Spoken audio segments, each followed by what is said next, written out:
Salut les poulets! Aujourd'hui dans cette vidéo je vais vous faire une liste de 7 choses que vous pouvez faire absolument gratuitement lors de votre séjour à Istanbul. Je vous dis tout après le générique.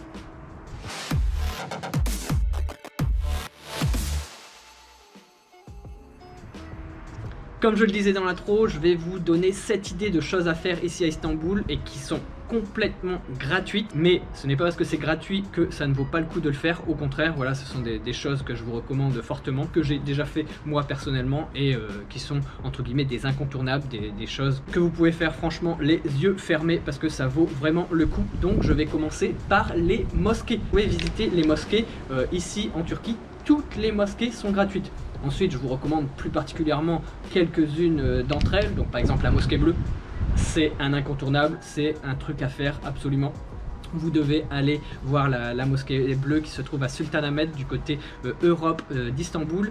Et c'est vraiment un monument énorme, gigantesque. C'est beaucoup en travaux. Voilà, j'y suis allé une fois où il n'y avait pas aucun travaux. Sinon la plupart du temps il y a toujours des travaux. Donc c'est ça qui est un petit peu contraignant. Mais c'est parce qu'en fait j'y vais souvent pendant les moments où c'est pas touristique. En fait j'y vais hors saison on va dire. Et souvent ils profitent du fait qu'il y ait un peu moins de touristes par exemple en hiver pour faire des travaux. Donc moi je l'ai vu qu'une seule fois et c'était en été, parce qu'en été il y a un afflux de touristes et c'est pour ça qu'ils essayent de tout mettre en place pour les touristes. Donc pendant cette période, souvent entre juin et septembre, vous avez la mosquée sans travaux. Mais si vous y allez hors saison, vous avez un risque d'y aller et qu'il y ait beaucoup de travaux, des bâches, des échafaudages, etc. Donc ça perd un petit peu de sa beauté, de sa splendeur, mais ça reste quand même un monument à voir absolument. Vous allez à l'intérieur, c'est immense, vous avez vraiment la coupole bleue, turquoise, qui a donné le nom de la mosquée, la fameuse mosquée bleue. Ensuite, je vous recommande également la nouvelle mosquée, donc qui est devenue la plus grande mosquée d'Istanbul. Donc c'est la mosquée de Camlıca. Elle est cette fois-ci du côté Europe. Désolé pour le vent, j'espère que le son sera quand même bon dans cette vidéo là. Il fait beaucoup de vent, mais j'en profite pour faire un peu dehors parce que à l'intérieur c'est très sombre et j'ai pas assez de lumière, donc désolé pour ça. J'espère que vous m'entendez bien. Et donc je disais la mosquée de Camlıca qui se trouve côté asiatique sur la colline du même nom, et elle a été inaugurée il y a de ça un an, donc c'est tout récent, on est en 2020 et c'est un immense chantier. C'est là maintenant elle est terminée, mais c'est vraiment un bâtiment impressionnant. Franchement c'est immense et elle est au-dessus d'une colline, donc en fait elle surplombe toute la ville. On peut la voir de quasiment partout d'Istanbul. Si vous allez sur le Bosphore notamment, vous pouvez la voir, elle surplombe, franchement c'est super joli, elle est blanche en plus, donc on la voit vraiment de loin. C'est une mosquée, en tout cas ces deux là vous devez les visiter absolument, je trouve. Si vous devez n'en faire que deux, faites ces deux là, mais comme je vous l'ai dit juste avant, toutes les mosquées en Turquie sont ouvertes au public, sous respect bien sûr des conditions de base, donc être couvert, ne pas avoir les bras nus, ne pas aller en débardeur ou en mini short ou etc. Voilà, vous devez vous couvrir. Pour les femmes, vous devez porter le voile. Pour les hommes, souvent, moi quand je y vais, je suis en short, donc je dois porter une petite tunique pour couvrir mes jambes, pour respecter simplement le lieu, mais c'est des choses à voir. Donc pour la première chose gratuite à faire à Istanbul, visiter les mosquées.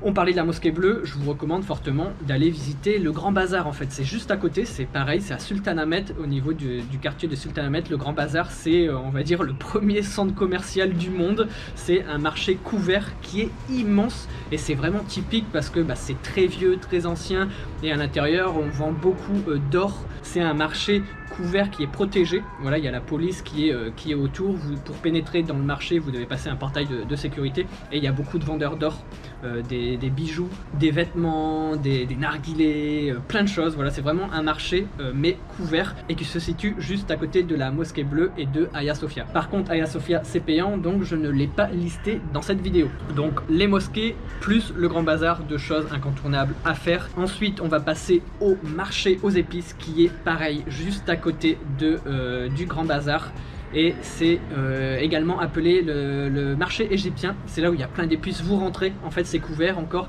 ça fait une espèce de croix on va dire quand on rentre dans le marché égyptien, et vous avez une odeur, ça vous prend au nez. Franchement c'est génial, c'est une sensation géniale parce qu'il y a des odeurs de thé, des odeurs d'épices, il y a voilà, tout plein de saveurs qui se mélangent et c'est vraiment un truc que vous devez faire absolument. C'est gratuit pour rentrer à l'intérieur bien sûr, et vous pouvez acheter des épices, acheter du savon, acheter du thé, acheter des souvenirs, etc. C'est un lieu incontournable. En plus, les trois sont au même endroit, donc la mosquée bleue, le grand bazar et ce fameux marché égyptien, le marché aux épices. Donc profitez pour faire les trois dans la même journée, ça vaut vraiment le coup. Toujours du côté Europe, je vous recommande d'aller à Taksim. C'est la place principale, c'est entre guillemets le centre d'Istanbul, c'est la place principale. Il y a même une mosquée qui se construit actuellement au niveau de cette place là, et je vous recommande en même temps sur cette place là, je l'ai déjà filmé dans plusieurs de mes vidéos. Il y a notamment la statue de la République avec le premier président de la République turque, donc Mustafa Kemal Atatürk, qui y est. Donc c'est vraiment un espèce de monument, voilà, avec des statues. Ça fait office aussi de fontaine l'été, parce que l'hiver bien sûr c'est fermé. Il y a aussi un parc qui s'appelle le Gezi Park juste à côté. Franchement, il faut y aller. La place Taksim, c'est quelque chose qu'il faut visiter. C'est un endroit où il faut aller quand vous êtes à Istanbul, et je vous recommande aussi depuis cette place d'aller à Istiklal. La rue Istiklal, c'est l'une des plus grandes avenues piétonnes d'Istanbul et vous avez plein de magasins. Vous avez l'ancien tramway rouge et blanc très connu à Istanbul qui passe dans cette rue là, et franchement à pied il faut la faire absolument. Vous avez plein de magasins, vous avez plein de choses à faire dans cette rue là, et vous pouvez marcher je sais pas, mais pendant au moins une bonne heure de la place Taksim pour redescendre toute cette rue là vers la tour Galata. Je vous recommande de faire ce chemin là, c'est vraiment top. Et au milieu aussi de cette rue, je l'avais même pas noté dans mes notes, vous pouvez aussi visiter l'église Saint-Antoine, Saint-Anthony, c'est gratuit également. Donc c'est dans cette rue là, près de l'université de Galatasaray, je pense, pas très loin. Vous pouvez y aller, vous pouvez rentrer dans l'église, c'est gratuit, donc autant en profiter. Je l'avais pas noté, c'est un petit truc à faire en plus. Donc voilà pour cette quatrième chose, donc aller à la place Taksim et marcher le long de la rue Istiklal. Toujours du côté européen, et oui, toujours et encore, on va parler de Ortaköy. Donc Ortaköy, c'est un petit endroit assez sympa, très connu pour ses waffles. Donc les waffles, c'est des gaufres, si je me souviens bien, donc des gaufres énorme. Vous pouvez mettre de la chantilly, vous pouvez mettre du chocolat, des fruits, plein de choses. Donc profitez-en peut-être pour vous acheter une petite gaufre quand vous serez là-bas. Et c'est également réputé aussi pour les kumpirs. Donc les kumpirs, c'est les fameuses pommes de terre chaudes. On peut garnir de n'importe quoi. C'est une grosse pomme de terre cuite au four, coupée en deux, et à l'intérieur c'est garni de plein de choses. Donc profitez-en aussi. C'est pas les meilleurs. Honnêtement, tous les restaurants en vendent, mais pour moi c'est pas les meilleurs. Il y a des meilleurs endroits, notamment à Kadıköy, là où je vis actuellement à Istanbul, qui sont meilleurs que Ortaköy. Mais c'est l'endroit entre guillemets très connu d'Istanbul pour goûter les fameuses kumpirs. Donc profitez-en aussi si vous êtes avec votre famille. Profitez pour prendre une gaufre et une kumpir. Et donc Ortaköy, c'est un spot très bien pour voir une mosquée au niveau de l'eau, une mosquée sur l'eau on va dire, et qui est juste au pied du pont d'Istanbul. Il y a un énorme pont, il y en a plusieurs, il y en a deux, donc il y a plusieurs ponts qui traversent le Bosphore, qui permettent de rejoindre en fait le côté Europe et le côté Asie en voiture, en bus, etc. Et vous êtes au pied de ce pont là, et vous avez la fameuse mosquée qui se trouve là. C'est un vrai paysage de carte postale que vous devez absolument prendre en photo. Donc Ortaköy avec la mosquée sur l'eau et le pont du Bosphore. Pour ne pas changer, toujours du côté européen, je vous recommande aussi pour les jours pluvieux on va dire de visiter le plus grand centre commercial d'Istanbul, le centre commercial de Cevahir, qui est immense, mais littéralement immense. Vous pouvez marcher dedans, donc du début de l'entrée à la sortie on va dire, pendant au moins un quart d'heure. Vous mettez un quart d'heure pour le traverser à pied, c'est vraiment immense. Et la particularité de ce centre commercial qui est sur je sais pas combien d'étages, je pense qu'il doit en avoir 4 ou 5, donc c'est vraiment impressionnant. Vous avez un roller coaster, un grand 8. Vous avez vraiment, littéralement, à l'intérieur, hein. Il va même pas dehors, hein. C'est vraiment à l'intérieur où vous avez des rails qui passent dans le centre commercial et vous pouvez le prendre. Vous pouvez littéralement faire un grand 8 à l'intérieur du centre commercial. C'est impressionnant. Vous pouvez, donc vous descendez des escalators et vous voyez, et ce qui est impressionnant, c'est qu'à un moment, vous pouvez prendre des escalators et vous avez les rails qui sont littéralement à côté. Vous voyez les gens crier dans le wagon. Ah, et vous êtes sur l'escalator. Franchement, c'est un truc à faire. Vous devez le voir, c'est impressionnant.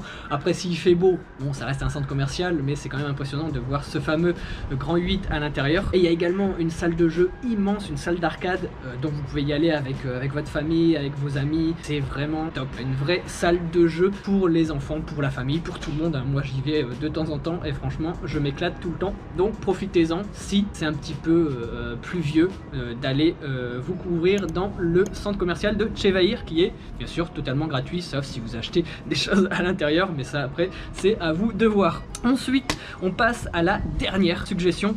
Il y en a encore plein, hein. Voilà, moi c'est mes suggestions que je vous recommande pour un séjour, voilà, pour un petit week-end. Si vous venez un petit week-end à Istanbul, je vous recommande de faire ces 7 choses là, mais vous pouvez faire bien sûr plein de choses différentes et je vais vous parler de mon quartier, on va dire à Kadıköy. Je vous recommande d'y aller juste pour vous balader. Kadıköy, Moda plus particulièrement, parce que c'est vraiment près de l'eau. Il y a une partie qui est au niveau du Bosphore et après un côté qui est au niveau de la mer de Marmara, et c'est vraiment super. C'est un quartier calme parce qu'il n'y a pas beaucoup de voitures, c'est souvent des routes à sens unique, donc il n'y a pas beaucoup de trafic. Vous pouvez y aller aussi en tramway, un tramway identique à celui que vous pouvez retrouver dans la rue Istiklal du côté Europe. Là vous avez également un vieux tramway qui passe dans les rues de Moda, de Kadıköy Moda. Je vous recommande fortement d'y aller parce qu'il y a plein de petites boutiques sympas. C'est un petit peu artsy, voilà, artistique, bobo artiste on va dire. Il y a pas mal de street art assez sympa, assez coloré. Il y a des rues avec des parapluies, il y a des bars à thème, des restaurants vraiment sympas. Franchement c'est cute, donc j'ai envie de dire c'est mignon, on va dire. C'est franchement un truc à voir, se balader dans les petites rues là. Donc Moda Kadıköy à aller impérativement, c'est du côté Asie.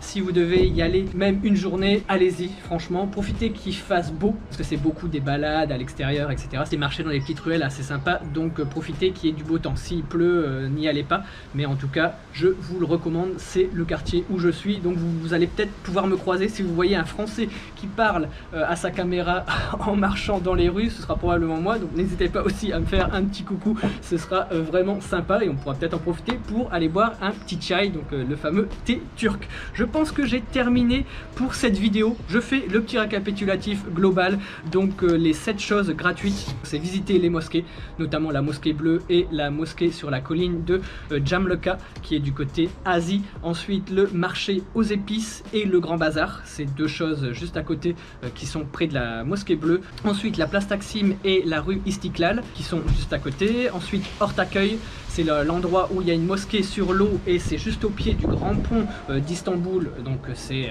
un point de vue magnifique à faire absolument. Et profitez-en pour manger une gaufre et un kumpir, la fameuse patate chaude. Ensuite je vous recommande pour les jours pluvieux le plus grand centre commercial d'Istanbul, le centre commercial de Chevair, où il y a un parc d'attractions littéralement à l'intérieur. Et ensuite baladez-vous à Kadıköy et notamment à Moda, un petit quartier vraiment mignon où vous pouvez vous balader au bord de l'eau. On est dans la ville sans être dans la ville en fait. Istanbul c'est immense, mais là on retrouve un peu de calme et c'est toujours intéressant et toujours sympa, surtout quand on a plein de touristes du côté Europe. Allez un peu du côté Asie où c'est un peu plus calme, un peu moins touristique, où c'est vraiment la vie un peu plus locale. Franchement allez-y et vous m'en direz des nouvelles. N'hésitez pas à me laisser dans les commentaires des suggestions de choses gratuites à faire à Istanbul. Je sais qu'il y en a plein d'autres, donc n'hésitez pas à laisser vos suggestions, vos recommandations en dessous dans les commentaires pour les personnes qui ne connaissent pas Istanbul et qui vont le découvrir pour la première fois dans les jours à venir. Pour mon top 7, je pense que c'est l'idéal pour un week-end. Vous pouvez faire, je pense, tout en un week-end. Par contre, il faudra quand même aller vite. C'est pour ça que je me suis limité à 7 pour pas en faire trop, parce qu'après vous êtes perdu. Trop de choix tue le choix. Donc avec ces 7 choses-là, si vous les faites, au moins ce sera déjà sympa. Vous aurez déjà visité pas mal de choses à Istanbul. En attendant, si la vidéo vous a plu, n'hésitez pas à laisser le pouce gris en l'air, à vous abonner si ce n'est pas déjà fait et à me suivre sur Instagram pour suivre le quotidien d'un Français qui s'est installé à Istanbul il y a plus de 2 ans, et donc il y a quasiment 3 ans maintenant, voilà. Donc n'hésitez pas à me suivre également sur mon compte Instagram. Je vous dis à bientôt pour la prochaine vidéo. Tchuss les poulets!